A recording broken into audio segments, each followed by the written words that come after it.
Mount Sinai, also known as Mount Moses or Horeb, peaks in Egypt's South Sinai region. The peak, which stands 2,285 meters tall, is well recognized as the likely location of the biblical Mount Sinai, where God gave Moses the Ten Commandments, according to both the Bible and the Koran. Visitors to the summit are welcomed with breathtaking views of the Sinai Peninsula, a desert region with big, harsh terrain, shattered mountains, and deep, dry ravines. And recently, there have been recent discoveries about it. Because of its religious significance, Mount Sinai has grown in prominence. While the precise location of the biblical Mount Sinai is a hotly discussed topic, Christians usually believe that the mountain is the biblical Mount Sinai, making it a popular pilgrimage site. According to the book of Exodus, Moses first heard God's voice from a burning bush, telling him to lead the people out of Egypt. Moses returned to Egypt and persuaded the Pharaoh to let him have the Israelis.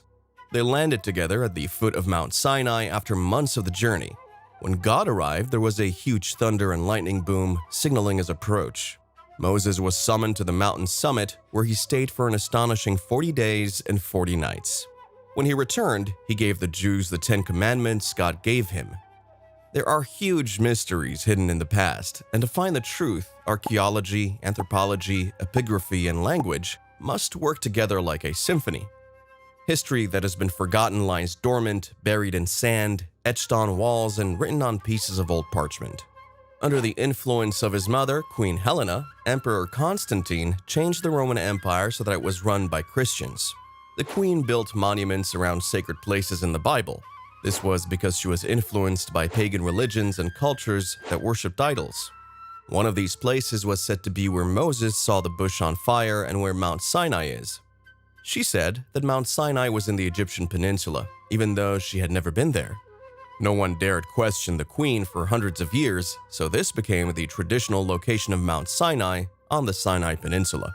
The problem was that the Bible didn't match up with this traditional place. This made it hard for archaeologists to assemble past pieces. Bible scholars started to question the story of the Exodus because there wasn't enough evidence to support the traditional site. Because of traditions and different ways of saying things, archaeologists and anthropologists have missed the mark. It's like mistakes made by people led us away from the truth. We've slowly stopped remembering all of the amazing things that God did during the Exodus. History from the Bible became metaphors and examples, not facts. Several places in the Bible make this body of water very clear. One particularly describes where it is. It points to the part of the Red Sea called the Gulf of Aqaba, which is near Saudi Arabia.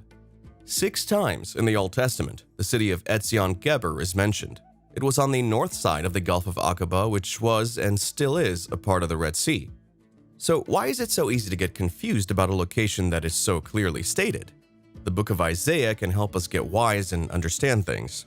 The prophet from Judah, named Isaiah, lived in the 7th century BCE. He told God's holy people off for adopting pagan ways of life and religion. In Hebrew, forgetting is more than just not remembering. It also has to do with forgetting what happened there, making a promise to God about their marriage. When the Jews returned to Jerusalem after being sent into exile, they were focused on rebuilding the temple. More than a place to go on a pilgrimage, God's mountain became a place to remember a set of ideals. Mount Sinai was not a holy mountain to the Israelites, so they forgot where it was. On September 27, 2019, the Saudi government made it possible for anyone to visit the country. Places that have been forgotten and hidden for a long time are now being found again. Now people can go to these controversial sites and find the truth. Saudi Arabia is where the Islamic faith began. It is the land of Midian, and Charles Beck, a well-known scholar, said that Mount Sinai was northeast of the Gulf of Aqaba. However, Louis Musil and H. Philby said that Jabal al-Manifa near Wadi al-Harab is more likely. French scholar John Koenig says that the volcanic peak of Hel al-Badr is more likely. However, the late Ron Wyatt's theory that Mount Sinai was in a place called Jebel Lawz is by far the most commonly accepted as truth. He thought that because Moses took care of Jethro's flocks, the mountain of God that Moses saw had to be in Midian as well. Jethro was a Midian priest, which made it easy for him. Wyatt concluded that the real Mount Sinai must be east of the path of the miraculous Red Sea crossing in what is now western modern-day Saudi Arabia. The best explanation for why it was called Jabela is that it had the highest peak in all of the western Saudi Arabian mountains. Wyatt and his two sons illegally crossed Saudi Arabia in 1984 to explore and take pictures of the area. They were caught, their films were taken away, and they were jailed for 78 days as Israeli spies. Wyatt later went back to Saudi Arabia, this time legally, on a treasure hunting mission.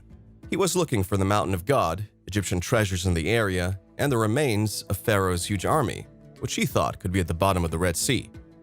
In the following years, researchers came up with some impressive results, but most scholars agree that these are still based on speculation and don't have solid archaeological proof. Wyatt's research shows that the famous mountain is a big pile of granite rocks about a quarter mile from the base of the mountain. These rocks have pictures of bulls, cows, and oxen carved into them. Wyatt said that this was the Great Altar of Israel at the foot of Mount Sinai in Saudi Arabia, and it might have been the one mentioned in the story about the golden calf. He did this by quoting a Saudi archaeologist from Riyadh University who said these were Egyptian-style cows and bulls that had never been found anywhere else in Saudi Arabia. However, there is stronger evidence that Mount Sinai is in Saudi Arabia, and it comes from the Bible, which we looked at earlier.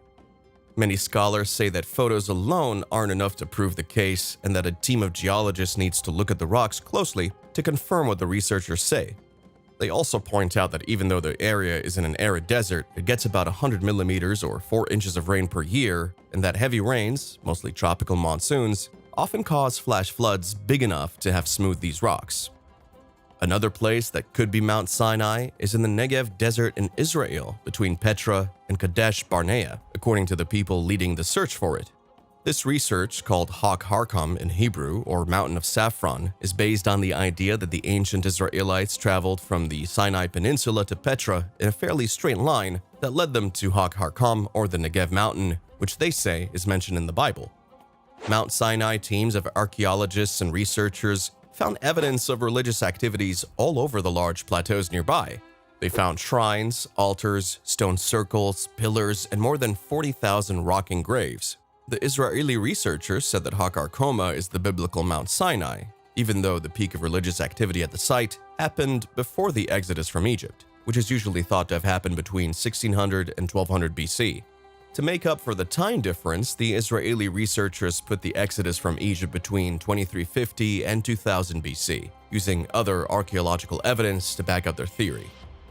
Early arguments against the Hakakun claim say that the early Bronze Age religious items and structures found at the site have been found in large numbers in other places in the Negev and Sinai regions, showing that they're not unique to this site. But why is Mount Sinai so important to Christians? The answer is quite simple. It's because the Bible says that it was where the Israelites went after fleeing Egypt.